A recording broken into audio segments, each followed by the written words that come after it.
scan this. Sovi is here. Let's level up.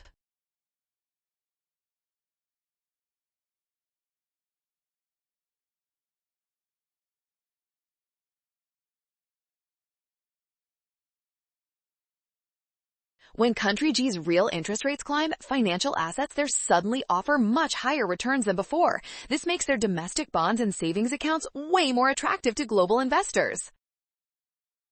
Foreign investors will rush to move their money into country G to capture those sweet yields. This massive movement of funds is exactly what we call a financial capital inflow. Since more money is flowing into the country to buy these high-interest assets, the net financial capital flows must increase. That perfectly matches our option C. Well done! Scan the code. You can learn better with Sovi. Avoid the rush and watch signs.